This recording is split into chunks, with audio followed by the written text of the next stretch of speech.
The fateful dinner. It was a Saturday night like any other, or so I thought. My husband, Pierre, and I were preparing for our monthly dinner at his parents' house. These meals were always a source of anxiety for me, but that night, I had no idea how much it would change my life. We arrived at the home of my parents-in-law, Marie and Jean, at around 7 p.m. The smell of beef bourguignon wafted through the air, and the sound of classical music echoed softly in the living room. Marie greeted us with her usual forced smile. "Ah, there you are at last," she exclaimed, kissing me on the cheeks with barely concealed coldness. Right from the start, the atmosphere was tense. Jean, my father-in-law, tried to keep the conversation light, talking about the weather and the latest news from the neighborhood.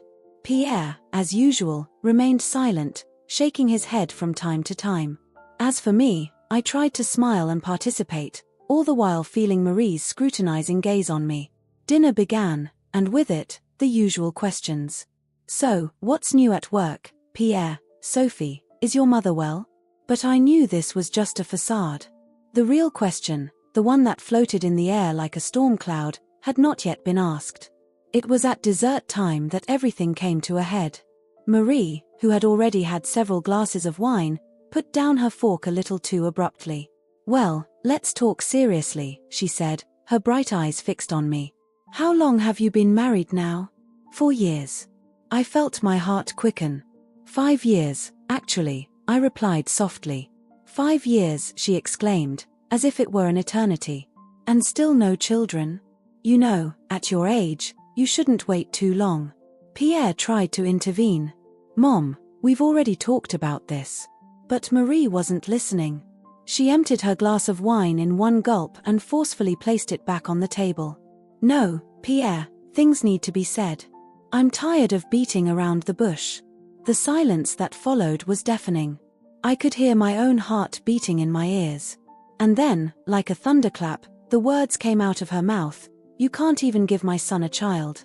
You should leave this family once and for all." The shock hit me like a slap in the face. Tears immediately sprang to my eyes, and I felt my throat tighten. I looked at Pierre, desperately hoping he'd say something, defend me. But he just stood there, his eyes downcast on his plate, mute as a fish. Jean tried to calm the situation. "Marie, you've had too much to drink. You don't know what you're saying." But the damage was done. Marie's words echoed in my head, over and over again. "You can't even give my son a child." I pushed back my chair and stood up, my legs shaking. I have to go," I stammered, tears now flowing freely down my cheeks. Pierre finally reacted, standing up in turn. "Sophie, wait." But I couldn't stay there any longer. I grabbed my bag and coat and ran out, ignoring Pierre's calls behind me. The night was cold, but I didn't even feel it. I walked aimlessly through the streets, Marie's words repeating over and over in my head. All our attempts, all our hopes, all our dreams, shattered by a few cruel words. After what seemed like hours, I heard the sound of a car slowing down beside me. It was Pierre. He got out and approached me, looking contrite. "Sophie, I'm sorry. My mother didn't mean what she said." I laughed bitterly. "Really? Because that sounded pretty sincere to me. She had too much to drink, she." "What about you?" I cut him off. "Why didn't you say something? Why didn't you defend me?" Pierre lowered his eyes, unable to hold my gaze. I didn't know what to say. It was the last straw. All the pressure, all the pain built up over the last few years exploded. "You didn't know what to say? Your job was to defend me, Pierre. To tell your mother that she was going too far, that it wasn't my fault we didn't have a child yet." The tears rolled down my cheeks again, but this time they were tears of anger as much as sadness. "You know how much I've suffered, how hard we've fought. And you stand there, saying nothing, while your mother calls me infertile and tells me to leave the family." Pierre tried to take me in his arms, but I pushed him away. "No, don't touch me. I can't do this right now." I got into the car, on the passenger side, and we drove home in stunned silence. That night, lying in bed unable to sleep, I realized that something had broken. Not just between Marie and me, but between Pierre and me. And I didn't know if it could ever be mended. The silent struggle. 3 years. Pierre and I had been trying to have a child for 3 long years. 3 years of emotional roller coasters, hopes and disappointments, endless medical appointments and painful, expensive treatments. It all started soon after we got married. We were young, in love and eager to start a family. For the first few months, we were optimistic. Every month, I waited impatiently, watching for the slightest sign of pregnancy. But every month was a disappointment. After a year with no results, we decided to consult. I remember our first appointment with Dr. Dubois, a renowned fertility specialist in Paris. Her office was warm, but I couldn't help feeling nervous. "Don't worry," she had told us with a reassuring smile. "It's perfectly normal to take a little time. We'll run a few tests to see if everything's okay." The following weeks were a whirlwind of tests. Blood tests, ultrasounds, gynecological exams for me. Spermogram for Pierre. Each test was a new source of anxiety. And then the verdict came: unexplained infertility. "What do you mean by unexplained?" Pierre had asked, frustrated. Dr. Dubois had sighed. "That means all your tests are normal. There's no obvious medical reason why you can't conceive. It's frustrating, I know, but it's more common than we think." That's when our obstacle course really began. First, we were advised to undergo ovarian stimulation. Every month, I had to inject myself with hormones, carefully monitoring my cycle. The side effects were hard to bear: mood swings, weight gain, intense fatigue. But I was willing to put up with everything to have our baby. The repeated failures began to take their toll on our relationship. Pierre tried to be strong for me, but I could see he was suffering too. Our conversations increasingly revolved around our desire for a child, overshadowing everything else. "Maybe we should take a break," Pierre had suggested one evening, after yet another negative pregnancy test. I'd burst into tears. "A break? You want to give up?" "No, it's not that," he'd replied softly. "I just think we need to breathe a little. To find ourselves." But I couldn't stop. Every month that passed seemed like a lost opportunity. And then there was the social pressure. Incessant questions from family and friends. "So, when are you making us a beautiful baby?" This innocent question broke my heart every time. Perhaps the hardest part was watching the others around us start their families without difficulty. My best friend, Claire, became pregnant almost immediately after her wedding. I was genuinely happy for her, but every time I saw her caressing her round belly, I felt a stabbing pain in my chest. After 2 years of unsuccessful attempts, Dr. Dubois suggested we take the next step: in vitro fertilization, IVF. It was our greatest hope, but also our greatest test. The IVF process was exhausting, both physically and emotionally. The daily hormone injections were even more intense than before. I remember one evening, exhausted and on edge, I burst into tears in front of the fridge, unable to bring myself to take another dose. Pierre took me in his arms. "You're the bravest woman I know," he whispered to me. "We're going to make it, together." The day of the egg puncture arrived. I was terrified, but hopeful. When I woke up from the anesthesia, Dr. Dubois told us that they had successfully retrieved 8 eggs. It was good news, but there was still a long way to go. The next few days were a never-ending wait. How many embryos would develop? Would they be of good quality? When the phone finally rang, I held my breath. "We have 3 viable embryos," announced Dr. Dubois. "This is a good result. We will proceed with the transfer in 2 days." On the day of the transfer, I was a mixture of fear and excitement. Lying on the examination table, holding Pierre's hand, I looked at the tiny dot of light on the screen that represented our hope of becoming parents. "There," Dr. Dubois said with a smile. "Now we just have to be patient." The 2 weeks of waiting that followed were the longest of my life. I analyzed every sign, every symptom. Was it pregnancy nausea or just stress? Was this fatigue due to hormones or an early pregnancy?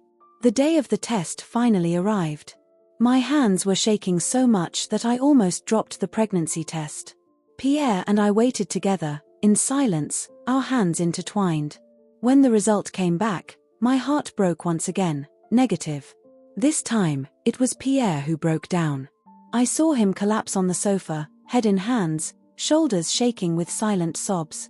It was the first time I'd seen him cry since our journey began. I sat down beside him and took him in my arms. We stayed that way for a long time, crying together, sharing our grief and disappointment. The months that followed were difficult. We tried to concentrate on other aspects of our lives, but the shadow of our desire for a child still hung over us. Every time we saw a baby on the street, every time a friend announced a pregnancy, it was like a painful reminder of what we didn't have. And then there was the weight of social expectations. The pitying looks, the well-meaning but clumsy advice. Maybe you should adopt, we were often told, as if it were an easy decision to make. In spite of it all, Pierre and I held firm. Our love was tested, but it came out stronger. We learned to communicate more openly, to share our fears and hopes. 3 years into our quest, we were still there, together, ready to face whatever the future held. But little did we know that dinner at my in-laws' house would change everything. The difficult decision. The days following the disastrous dinner at my in-laws were among the most difficult of my life. Marie's cruel words kept echoing in my head, "You can't even give my son a child. You should leave this family once and for all."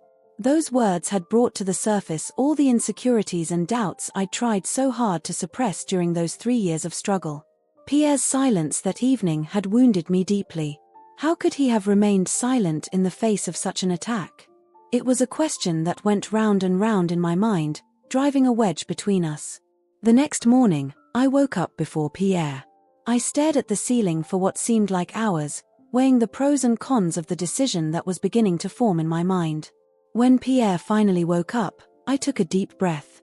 "Pierre, I think I need to distance myself from your family for a while."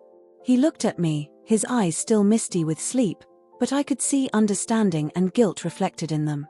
"I understand," he said softly. "I'm sorry about last night. I should have said something." "Yes, you should have," I replied, unable to hide the bitterness in my voice. "But it's not just that. I need time to think, about us, about our future." Pierre straightened abruptly. "What do you mean?" I took another deep breath. The words I was about to say hurt, but I knew I had to say them. "I think we should consider all options, including the option of splitting up." The shock on her face was palpable. "Sophie, you can't be serious.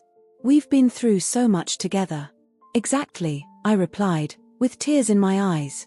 "We've been through so much, and look where we are. Maybe your mother is right.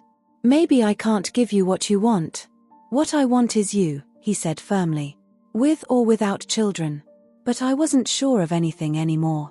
The next few days were a whirlwind of emotions. I decided to take a few days off work, claiming I had the flu.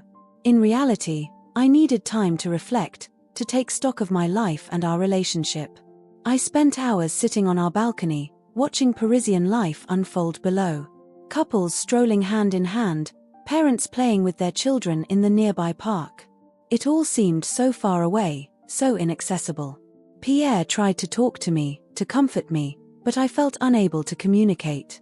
How could I explain to him that every time I looked at him, I heard his mother's words?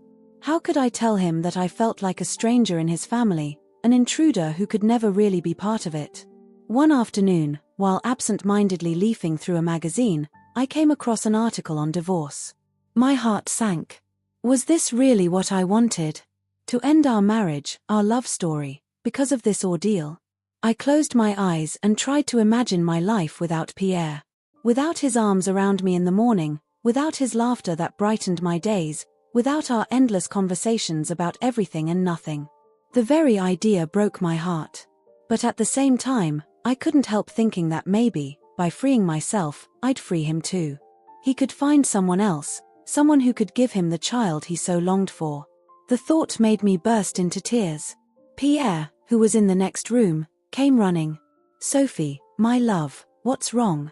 Between sobs, I managed to articulate, I think you might be better off without me." Pierre knelt before me, taking my hands in his. "Listen to me, Sophie. You're the woman of my life. With or without children, it's you I want to spend the rest of my days with. What my mother said, it was cruel and unfair. But it doesn't change the way I feel about you. His words touched me, but the doubt persisted. What if we never manage to have a child? You won't blame me? Never, he replied firmly. We're a team, you and me.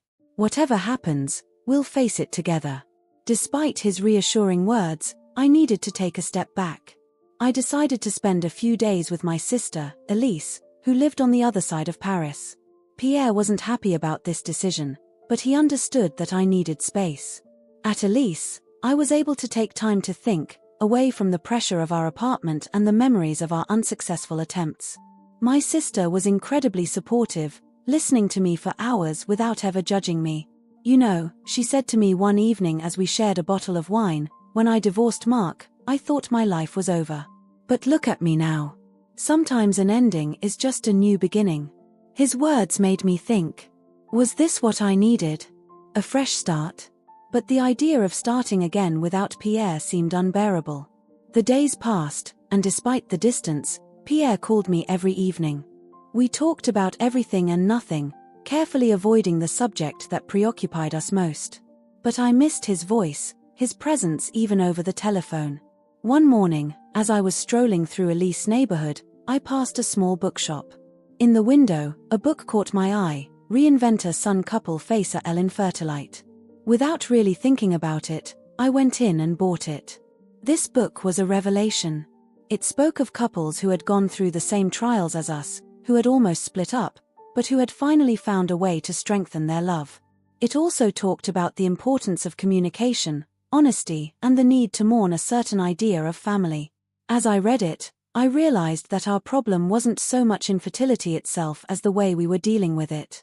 We had let it define us, overshadowing everything else in our relationship. On the last evening of my stay at Elise, I called Pierre. I've made up my mind, I said. There was a long silence on the other end of the line. And what is she? He finally asked, his voice betraying his anxiety. I want to come home. I want us to try to rebuild our relationship, not around the idea of having a child, but around us, our love. I heard her sigh of relief. Oh, Sophie. I've missed you so much. I promise things will be different. We'll face everything together, including my family. The next day, when I returned to our apartment, Pierre was waiting for me with a bouquet of my favorite flowers. We hugged for a long time, letting out all the tension of the last few weeks. That evening, we talked for hours. About our fears, our hopes, our dreams. We decided to take a break from trying to have a child, to focus on our relationship and perhaps consider other options for starting a family. It wasn't the end of our difficulties, far from it. We still had a long way to go, many things to sort out, especially with Pierre's family. But for the first time in a long time, I had the impression that we were moving forward together, in the same direction. The unexpected call. It was a Tuesday morning like any other. Or so I thought. Pierre had already left for work, and I was about to do the same. Our decision to take a step back from our attempts to have a child had brought a certain serenity to our lives. We were relearning how to be a couple, to enjoy each other without the constant pressure of procreation. I was sipping my coffee, absent-mindedly scanning the headlines, when my phone rang. An unfamiliar number appeared on the screen. Normally, I'd let it ring, but something that morning made me pick it up. Hello, I said, a little hesitantly. Hello, is this Madame Sophie Durand?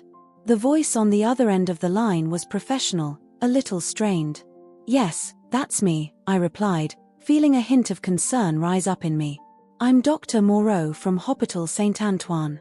We need you to come to the hospital as soon as possible. My heart began to race. Hospital? Why? What for? 1,000 scenarios began to run through my head. Was it something to do with our fertility treatments?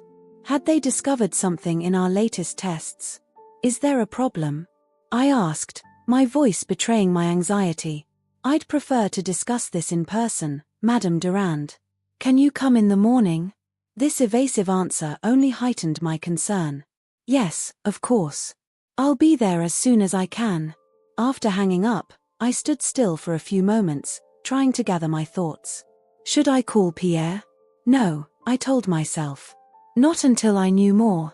There was no point in worrying him over perhaps nothing. I called my office to let them know I'd be late, then grabbed my bag and keys. The drive to the hospital seemed endless. Every red light was torture, every slowdown an ordeal. My mind kept spinning, imagining the worst possible scenarios. When I arrived at the hospital, I had to take it upon myself not to run all the way to reception. The receptionist directed me to the oncology department. Oncology? My heart skipped a beat. Cancer. Was that what I'd been called for? In the elevator, I closed my eyes, trying to calm down. It's all right, I repeated to myself. It's all right. Dr. Moreau was waiting for me in his office. He was a man in his 50s, with graying hair and a kindly gaze. He invited me to sit down. Madame Durand, thank you for coming on such short notice, he began. I know this call must have worried you, but let me reassure you right away, it's not about your health. I felt a huge weight lift from my shoulders. But if it wasn't for my health, why was I here? Dr. Moreau took a deep breath before continuing. Madame Durand, a few months ago, you underwent a series of tests as part of your fertility treatments, didn't you? I nodded, still not understanding what he was getting at. Well, during these tests, we performed HLA typing, a sort of genetic identity card. And it turns out that your profile matches that of a 7-year-old girl with leukemia. I felt my heart stop for a moment. A little girl? Leukemia? What did he mean by match? As if reading my mind, Dr. Moreau continued, Madame Durand, you are a potential match for a bone marrow donation that could save this child's life. The shock left me speechless for a few seconds. I, who had been unable to have a child, was now in a position to save the life of a little girl. The irony of the situation was not lost on me. I don't understand, I finally managed to articulate. How is this possible? Dr. Moreau patiently explained. The bone marrow donor registry was constantly updated with the results of HLA typing performed for various medical reasons, including fertility treatments. My profile had been added to the database and had matched that of this little girl.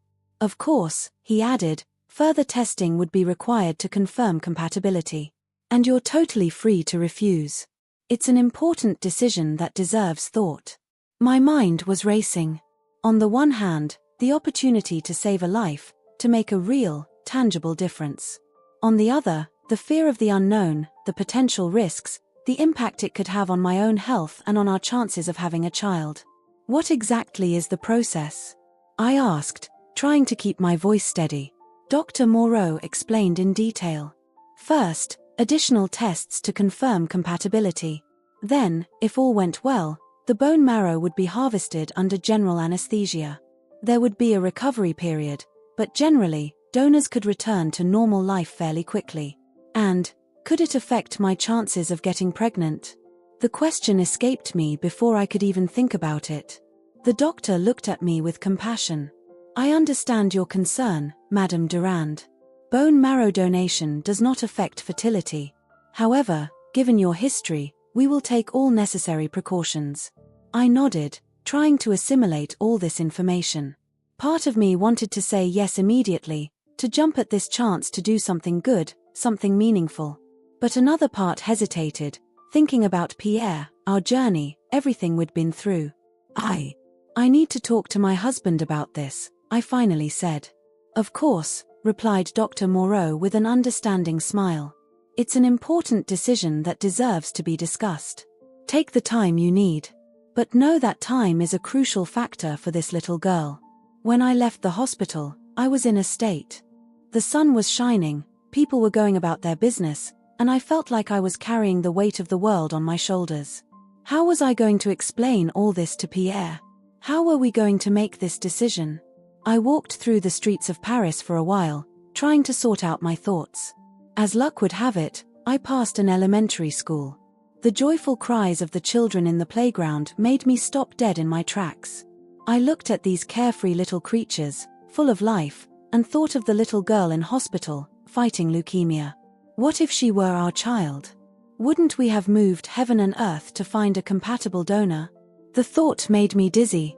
I had to sit down on a bench to regain my composure. I pulled out my phone and stared at Pierre's number for what seemed like an eternity. Finally, I took a deep breath and pressed the call button. Sophie, is everything all right? Pierre's worried voice immediately comforted me. Pierre, we need to talk. It's really important. Can you come home early today? He must have sensed the urgency in my voice because he didn't ask any questions. Sure, I'll be there as soon as I can. As I hung up, I realized that deep down I'd already made up my mind. But I needed Pierre's support, his strength. Together, we were going to face this new challenge, as we always had. The way back seemed endless. Every step brought me closer to that crucial conversation with Pierre, that moment when our lives could take a new turn. I thought about everything we'd been through, our dashed hopes, our dreams of having a child. And now, fate was offering us this unexpected opportunity to make a difference in a child's life, even if it wasn't our own. When I arrived at our apartment, I found Pierre already waiting for me, his face reflecting his worry and confusion. I threw myself into his arms, drawing from his presence the strength I needed to face what was to come. A surprising turn of events. The journey to Saint Antoine Hospital seemed interminable. Pierre drove in silence, occasionally casting worried glances in my direction. After our long discussion the day before, we had decided together that I would undergo the additional tests to confirm my compatibility with the little girl with leukemia. Despite our decision, the tension in the car was palpable. "Are you sure you want to do this?" asked Pierre, finally breaking the silence. I took a deep breath before answering. "Yes, I'm sure. If I can help this little girl, I must." Pierre nodded, squeezing my hand lightly. "I'm proud of you, Sophie. Whatever happens, I'll be there." Arriving at the hospital, we were greeted by Dr. Moreau. His face showed a mixture of relief and anxiety. "Madame and Monsieur Durand, thank you for coming. We will proceed with the confirmatory tests immediately." The next few hours were a whirlwind of blood tests, examinations, and questions. Every injection, every test reminded me of our infertility journey, but this time the stakes were different. It was no longer a question of creating a life, but of saving one. As we waited for the results in a small waiting room, a nurse entered, looking grave. "Dr. Moreau would like to see you in his office." My heart sank. Was this bad news? Was I not compatible after all? The atmosphere in Dr. Moreau's office was tense. He invited us to sit down, his gaze shifting from Pierre to me. "Madame Durand, Monsieur Durand, I have the results of your tests."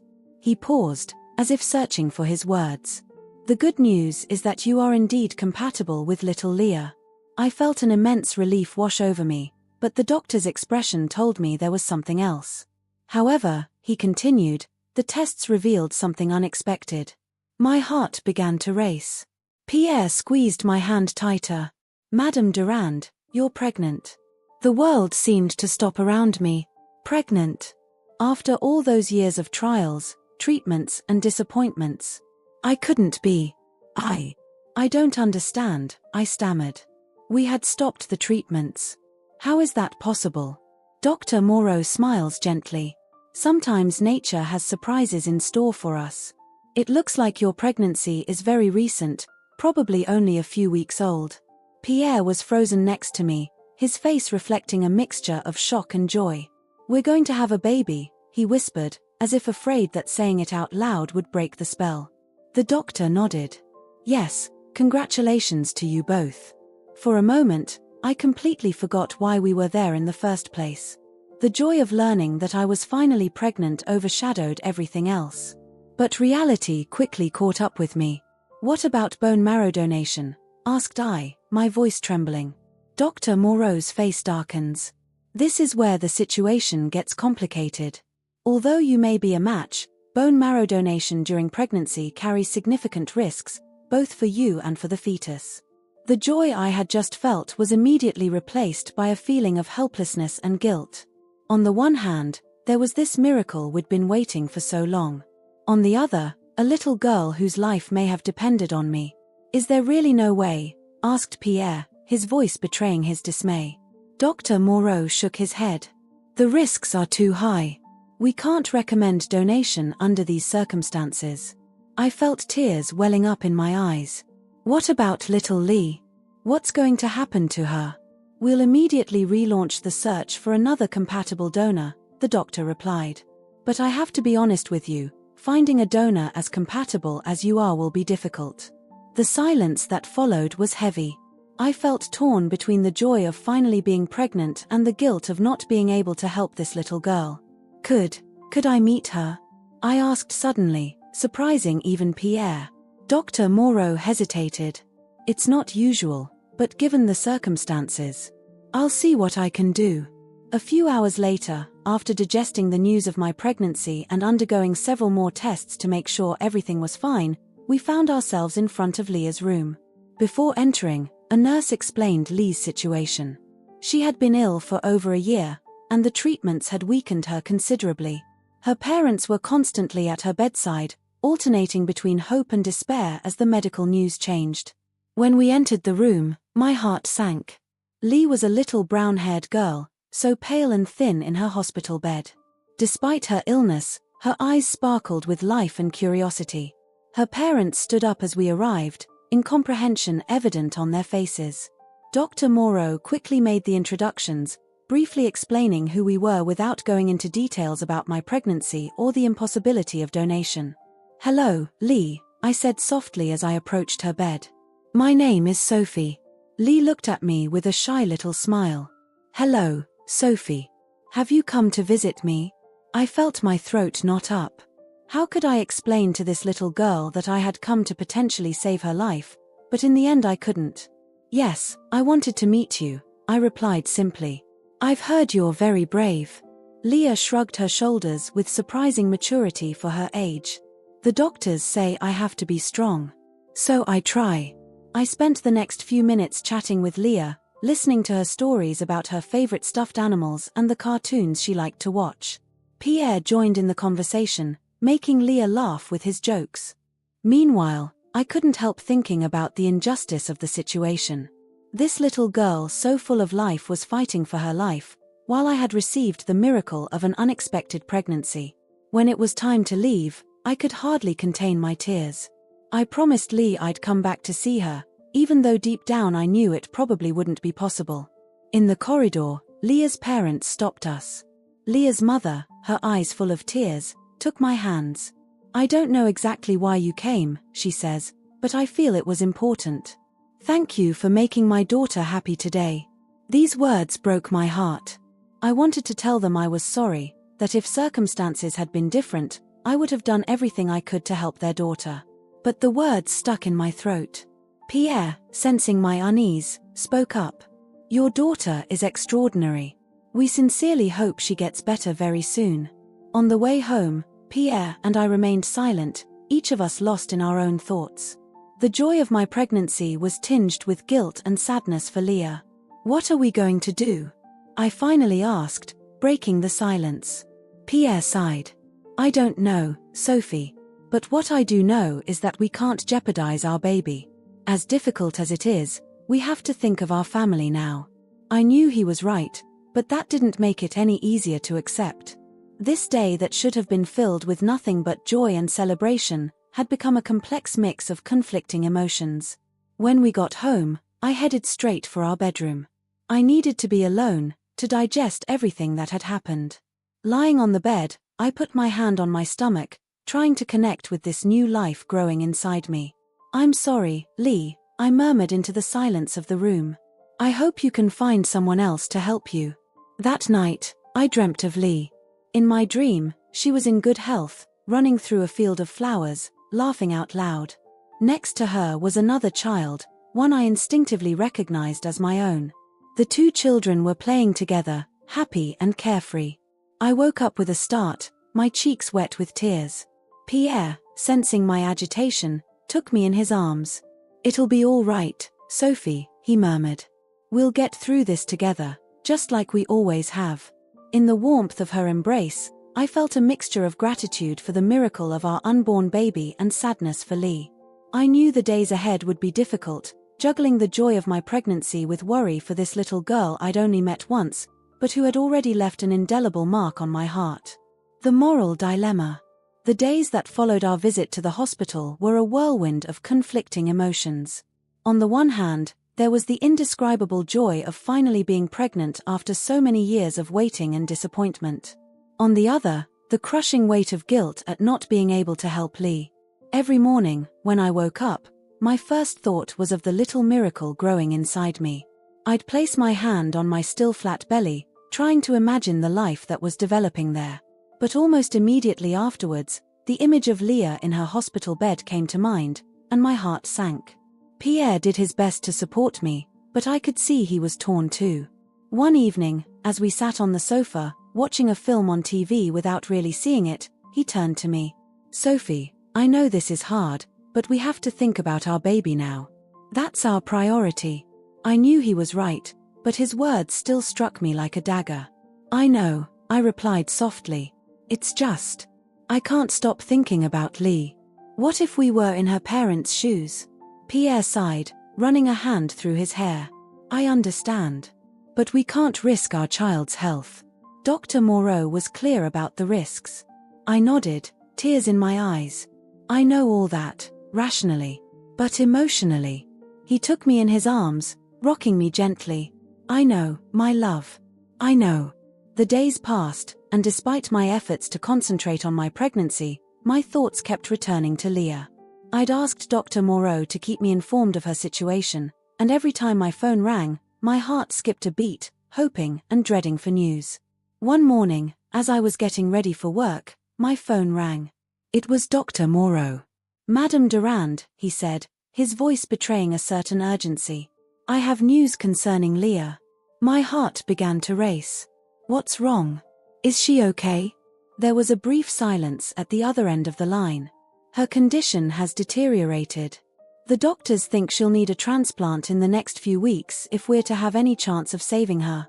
I felt my legs weaken and had to sit down. "And, have you found another donor?" "Unfortunately, no," he replied regretfully. "We'll keep looking, but..." He didn't need to finish his sentence. I understood the implication. Without a compatible donor, Lee's chances were slim. I understand," I said, my throat tightening.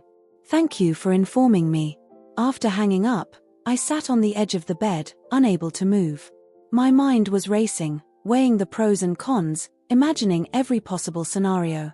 When Pierre came home from work that evening, he found me still sitting in the same place, staring into space.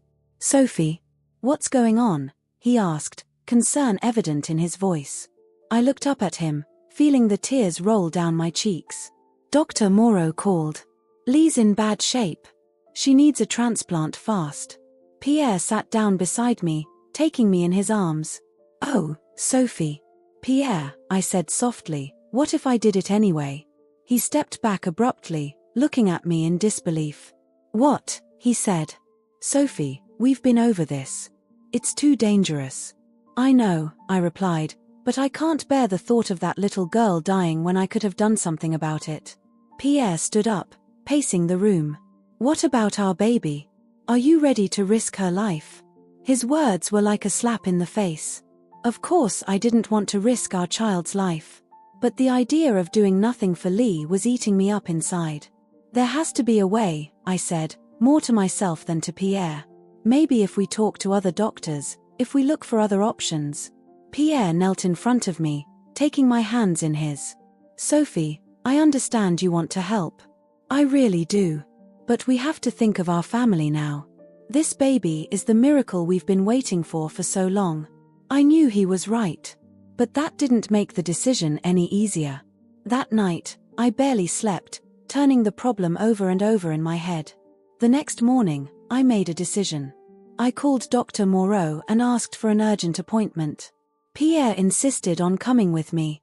In the doctor's office, I outlined my dilemma. Is there really no way to make the donation without endangering my pregnancy? Dr. Moreau looked at us with compassion. "I understand your desire to help, Madame Durand. But I need to be clear, any bone marrow collection during pregnancy carries significant risks. There's a risk of miscarriage, premature birth, not to mention potential complications for yourself." Pierre squeezed my hand, as if to remind me of his presence and support. "What if..." I began, hesitantly, "what if we waited until the baby was born?" Would it be possible to make the donation then? Dr. Moreau shook his head. Unfortunately, Lee's condition doesn't allow us to wait that long. And even after giving birth, we'd have to wait several months before we could consider a donation. I felt my heart clench. Every option seemed to lead to a dead end. Is there really nothing else we can do? Asked Pierre, his voice betraying his own frustration. Dr. Moreau thought for a moment. There may be one thing. It's not a miracle solution, but it might help. We could collect and store your umbilical cord blood at birth. Although it's not as effective as a bone marrow donation, it could potentially help Lee or another patient in the future. This suggestion was like a lifeline in the ocean of guilt in which I was drowning. It wasn't the perfect solution, but it was something. A way to help, even if it wasn't immediate. Yes, I said immediately. Yes, let's do that. Pierre nodded, seeming relieved to have found a compromise. As I left Dr. Moreau's office, I felt both relieved and frustrated. Relieved that I'd found a way to help, however modestly. Frustrated that I couldn't do more, faster. In the weeks that followed, I immersed myself in researching umbilical cord blood donation, trying to understand how it could help Lee or other children like her. Pierre, seeing my need to act, suggested we organize a campaign to raise awareness of bone marrow donation. If we can't give ourselves, he says, perhaps we can encourage others to do so. This idea was like a balm for my tormented soul. We started working on information brochures, contacting associations, sharing our story on social networks. Every person who joined the donor registry thanks to our campaign was a small victory. Meanwhile, my pregnancy progressed. Every visit to the gynecologist was both a moment of joy and a painful reminder of Lee's situation. I couldn't help thinking of her every time I heard my baby's heartbeat during ultrasounds. One day, as we were getting the baby's room ready, Pierre caught me silently crying. "Sophie," he said softly, sitting down next to me. "You've done all you can. You mustn't feel guilty." I nodded, wiping away my tears. "I know. It's just. I feel helpless." Pierre took me in his arms. "You're not helpless. Look at all we've accomplished with our campaign. And soon, we'll have our baby, and we'll be able to donate his cord blood. You're changing lives, Sophie." His words comforted me, but couldn't completely erase the lingering feeling of guilt. I knew that this moral dilemma would probably continue to haunt me for a long time. But I also knew that we had made the best possible decision in these impossible circumstances. As my pregnancy neared term, I couldn't help thinking about the irony of the situation. For so long, I had desperately wanted to be a mother. Now that this dream was finally coming true, I was faced with an impossible choice between the life of my child and that of another. The experience changed me profoundly. It had made me realize the fragility of life, the complexity of moral choices, and the importance of every little gesture to help others. As I caressed my rounded belly, I made a silent promise to my baby and to Leah. I would do everything in my power to make a difference in this world, even if it was only one small step at a time. The unexpected outcome. The last few weeks of my pregnancy were a mixture of excitement and apprehension. Each passing day brought us closer to the birth of our long-awaited baby, but also to the moment when we would finally be able to donate umbilical cord blood. The hope of being able to help Leah or another child in need gave me the strength to endure the discomforts of the final months of pregnancy. One morning in September, as I entered my 8th month, I was awakened by a dull pain in my lower back. At first, I didn't pay too much attention, thinking it was just another manifestation of the discomforts of pregnancy. But as the hours passed, the pain intensified and became more regular. "Pierre," I called, my voice betraying my concern. "I think we're in labor." Pierre, who had been preparing breakfast, ran into the room, his face pale with worry and excitement. "Are you sure? It's not too early?" I winced as another contraction shot through me. I think the baby decided it was the right time. Everything happened very quickly after that. Pierre called Dr. Lambert, our gynecologist, while I gathered the last items for the maternity suitcase. In less than an hour, we were on our way to the hospital, our hearts racing. When we arrived, we were immediately attended to. Dr. Lambert confirmed that I was indeed in labor, but that everything seemed to be proceeding normally despite the slight prematurity. "Don't forget," I reminded myself between contractions, "cord blood." The medical team reassured us, confirming that everything was in place to collect umbilical cord blood as soon as the baby was born. The hours that followed were intense, filled with pain and fear, but also with indescribable hope. Pierre stayed by my side the whole time, holding my hand, encouraging me with every push. Finally, after what seemed like an eternity, a piercing cry rang out in the delivery room. Our baby was born. "It's a girl," announced Dr. Lambert, placing the little being on my chest. With tears in my eyes, I looked at that little crumpled face, the miracle we'd waited so long for. Pierre, also moved to tears, leaned over to kiss our daughter, then me. "She's perfect," he murmured. While I savored this moment of intense happiness, part of my mind remained focused on the cord blood collection. I could see the medical team busy, carefully withdrawing this precious liquid that could potentially save a life. It was only later, as we rested in the hospital room, our little girl asleep in my arms, that Dr. Moreau came to see us. His face showed an expression I couldn't make out. "Congratulations on the birth of your daughter," he began. "I have some news about the cord blood we collected." My heart sank. Was it bad news? Had the sample not worked? "Preliminary analyses show that your daughter's cord blood is extremely rich in stem cells," he continued. "In fact, it's one of the most promising samples we've seen in a long time." I felt a wave of relief and joy wash over me. Our daughter, barely born, might already be able to help someone. "And that's not all," added Dr. Moreau, a smile forming on his face. "It would appear that this sample is compatible with Leah." The shock took my breath away. Pierre squeezed my hand, as stunned as I was. "You mean?" I began, not daring to finish my sentence for fear of making a mistake. Dr. Moreau nodded. "Yes, Madame Durand. Your daughter's cord blood could potentially be used to treat Leah. Of course, further testing will be needed to confirm compatibility and potential efficacy, but this is very promising news." Tears welled up in my eyes. It was almost too good to be true. After all these months of guilt, doubt, and moral questioning, fate seemed to be offering us an unexpected solution. "When will we know if this can really help Lee?" asked Pierre, his voice betraying his emotion. "We'll be running the tests as soon as possible," replied Dr. Moreau. "It will take a few days, but we'll keep you informed every step of the way." After the doctor left, Pierre and I remained silent for a long moment, absorbing this incredible news. Our daughter moved in my arms, as if to remind us of her presence. "What are we going to call him?" asked Pierre suddenly. I looked down at our little girl, thinking. Then an idea came to me. "How about Claire?" Pierre smiled, understanding immediately. "Clear, like clarity, light. It's perfect." The days that followed were a whirlwind of emotions. Between the joy of becoming new parents, adjusting to our new life as a threesome, and anxiously awaiting the test results, we felt like we were living in a timeless bubble. Finally, a week after Claire's birth, Dr. Moreau contacted us with the final results. Claire's cord blood was not only compatible with Lee, but contained enough stem cells to attempt the treatment. The procedure was quickly scheduled. Although we couldn't be present for Lee's treatment, Dr. Moreau kept us regularly informed of her condition. The weeks passed, each bringing its own good news. Leah was responding well to the treatment, her body accepting Claire's stem cells. Little by little, her condition improved. A month after the treatment, as we were bathing Claire, my phone rang. It was Dr. Moreau. "Madame Durand," he said, his voice full of emotion, "I have excellent news.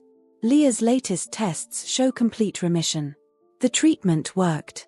I let out a cry of joy, startling Pierre, who was holding Claire.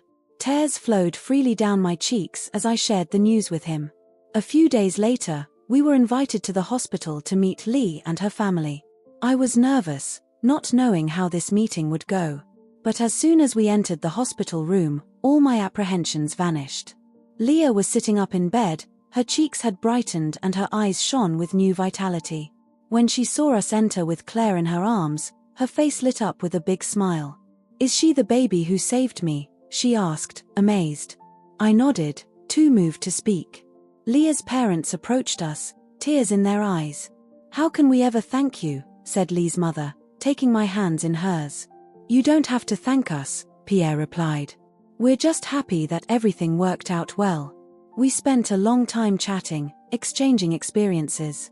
Leah was fascinated by Claire, looking at her with an expression of pure admiration.